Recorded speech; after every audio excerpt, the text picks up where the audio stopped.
Nevermore. The dawn was unusually silent in Nevermore Grove. The morning sun barely pierced through the dense canopy of the ancient trees, leaving the forest shrouded in an eerie grey mist. Perched on the brittle branch of a towering oak, Corvin stared at the lifeless forms of his parents lying below. Their glossy black feathers, now stained crimson, shimmered faintly in the weak light. Corvin's sharp black eyes scanned the ground where a few of his flock had gathered, whispering among themselves in low, mournful croaks. "Who could have done this?" rasped Elder Morholt, his gnarled talons gripping the bark of a nearby tree. His voice carried a mixture of grief and unease. Corvin hopped down to the ground. He was young, barely out of fledgling hood, but his keen mind had always set him apart. Now, standing over the mutilated bodies of his parents, he felt the weight of justice settle on his wings. "I'll find out who did this," Corvin declared, his voice firm despite the ache in his chest. "They won't get away with it." Corvin's first clue lay in the unusual pattern of scratches surrounding his parents' bodies. The gouges in the dirt weren't from a predator's claws. They were deliberate, methodical. Someone had staged the scene. He plucked a single stray feather from the ground, holding it in his beak as he examined its unusual grey tint. It was slightly curved, different from the sleek black feathers of his flock. His mind raced. Only one bird in Nevermore Grove bore such a distinctive mark.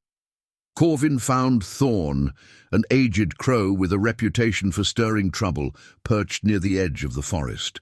Thorn's grey-tinted feathers made him an immediate suspect, but Corvin knew better than to accuse without proof.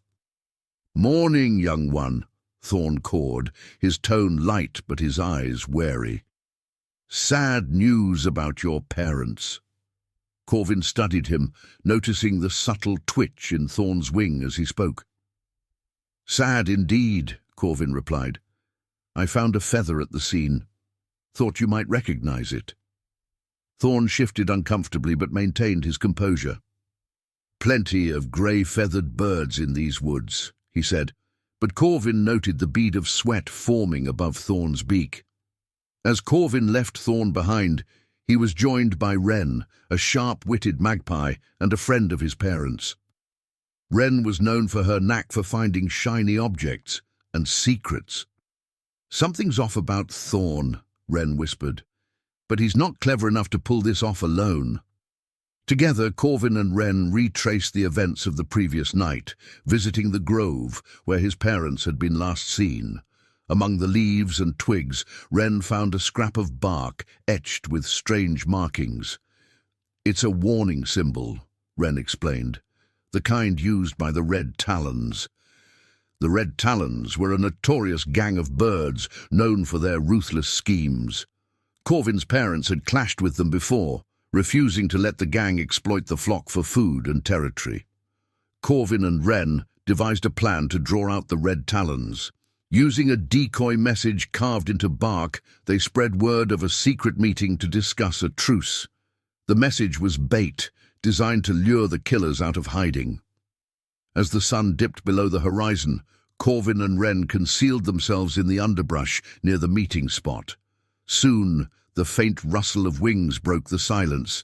3 large figures emerged from the shadows, Thorn and 2 Red Talons. "You were supposed to make it clean," Thorn hissed, his voice trembling. "Now the whole flock is suspicious."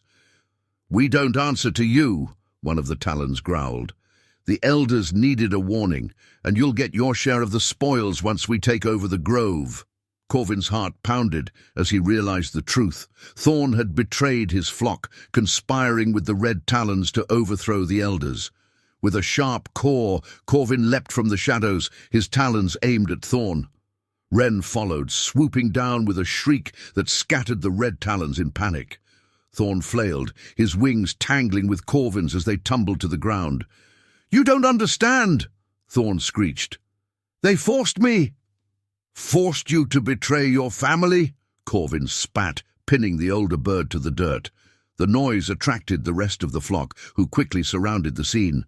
Elder Morholt stepped forward, his eyes blazing with fury as Corvin revealed the conspiracy. By dawn, the Red Talons had been driven from the grove, and Thorn was exiled to the barren cliffs far beyond the forest. Perched atop the oak where his parents had once nested, Corvin gazed out over Nevermore Grove. The forest felt quieter, safer, yet his heart still ached with loss. "Justice is only the first step," Wren said, landing beside him. Corvin nodded. "But it's a step worth taking." As the first rays of sunlight warmed his feathers, Corvin vowed to protect the grove in his parents' honor, no matter what dangers lay ahead. Nevermore.